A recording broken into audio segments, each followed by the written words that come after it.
Hey guys, Lucas from iExplore here. Today we're exploring an area of Tokyo called Otemachi. It's not far from Tokyo Station, which is the main station in downtown Tokyo.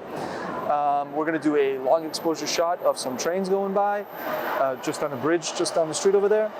And also maybe some panning shots of the trains too, so I'm going to mix it up. I'm going to be using my Ricoh GR III for that, courtesy of Ricoh, who sent this to me recently.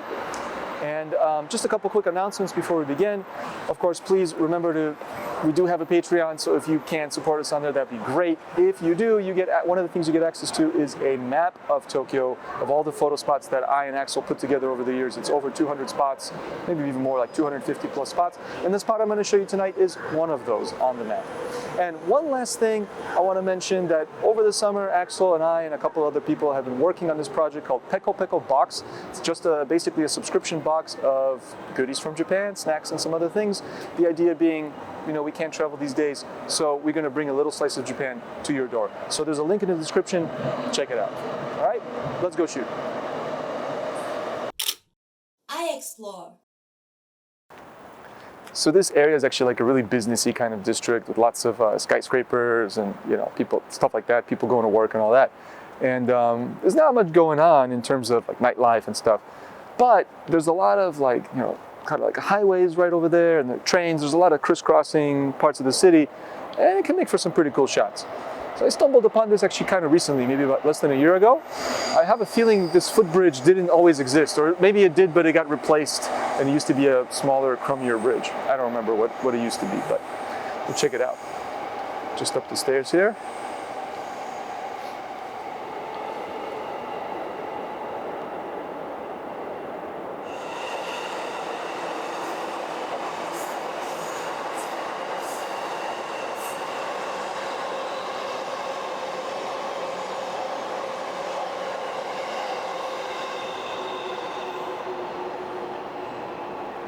Okay, so here we are on this cool little pedestrian bridge that's under a highway, above a river, and next to some train tracks. So it really like feels like we're in a bowl of spaghetti over here.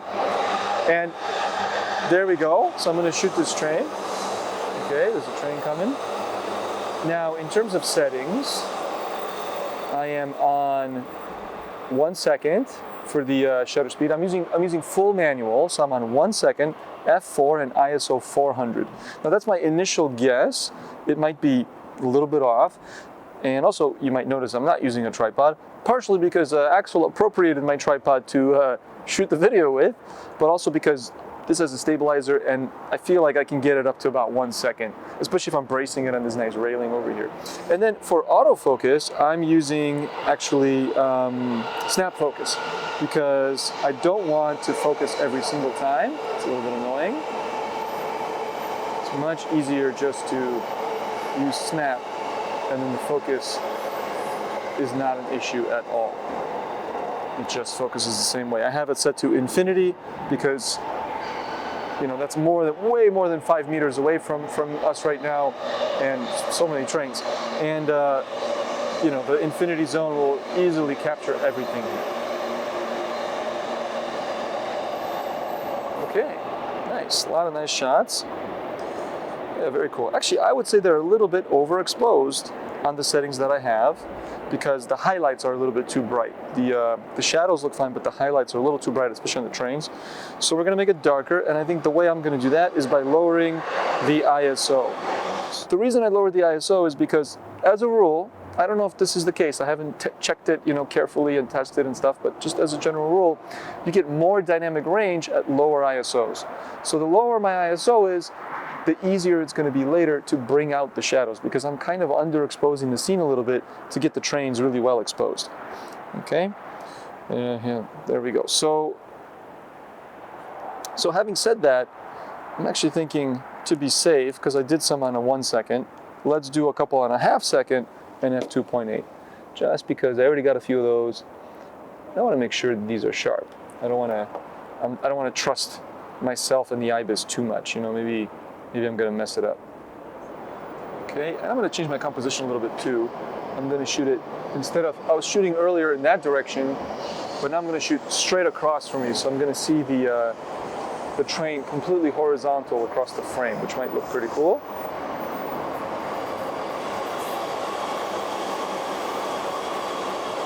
There we go. And I'm going to do the other composition too. Why not? Okay. Oh, and another train. Awesome.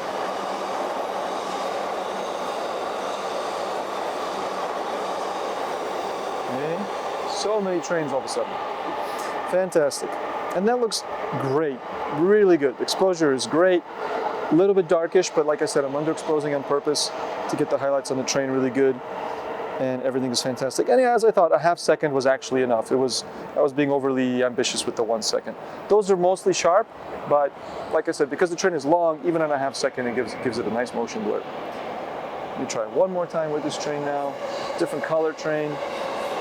The other ones were orange. It was the Chuo line, which have an orange design. This is the green Yamanote line. So again, just mixing it up, and just one after another. I'm taking way too many photos. Okay, great. Now I want to try one more thing. It might be a little bit far for it, but I want to try a panning shot, okay?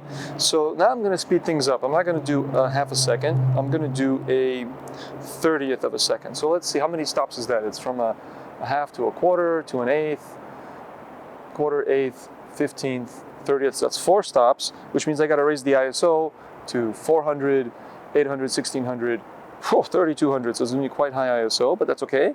I think on the GR3 it can handle it very well. Let's see here, bring up the ISO to 3200, and I should have the same exposure, and indeed I do. And there's a train, and I'm going to try panning it. Okay, still on snap focus with set to infinity, especially with panning. Makes the panning a lot easier. And there we go. Train is nice and sharp. I'm actually honestly surprised how well that turned out. I thought it would be a little bit too far away, given the focal length that I have here. But that was pretty good. I am very impressed that on the 30th, it's very sharp. So I'm actually going to try to lower the ISO. Let's see if I can bring down the ISO to only 1600. There we go. And then that means I can do, and then I'm going to do the shutter speed down to a 15th. So I'm going to be a little more ambitious. The IBIS is going to have to work really hard. Here comes the train, and beautiful. It's on the closest tracks, which is going to give me the biggest train in the frame, because like I said, it's a little far for 28 for this kind of shot. All right.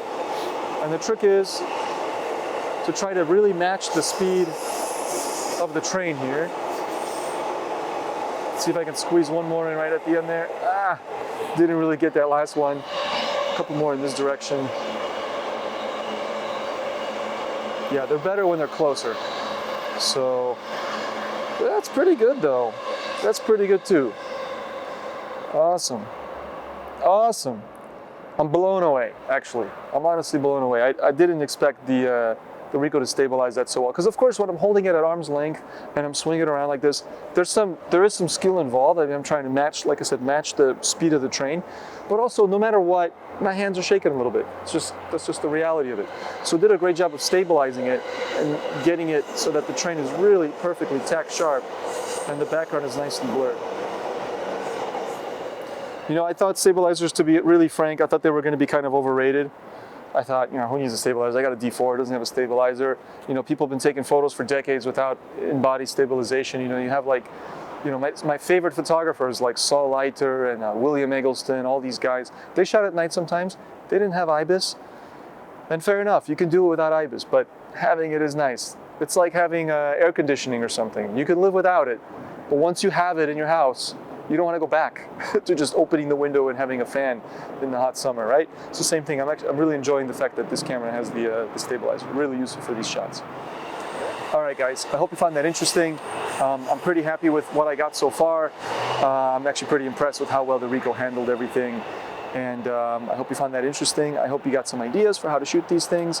And also, as I mentioned in the beginning, we do have a map with spots just like this one and all kinds of other spots. So if you consider maybe supporting us on Patreon or on YouTube, you get access to the map. And I know not a lot of people can travel to Japan right now, but if and when you come, the map will be there, and then you could take these shots yourselves as well. But anyway, in the meantime, feel free to leave a comment and like the video and all that. And always, challenge your eye.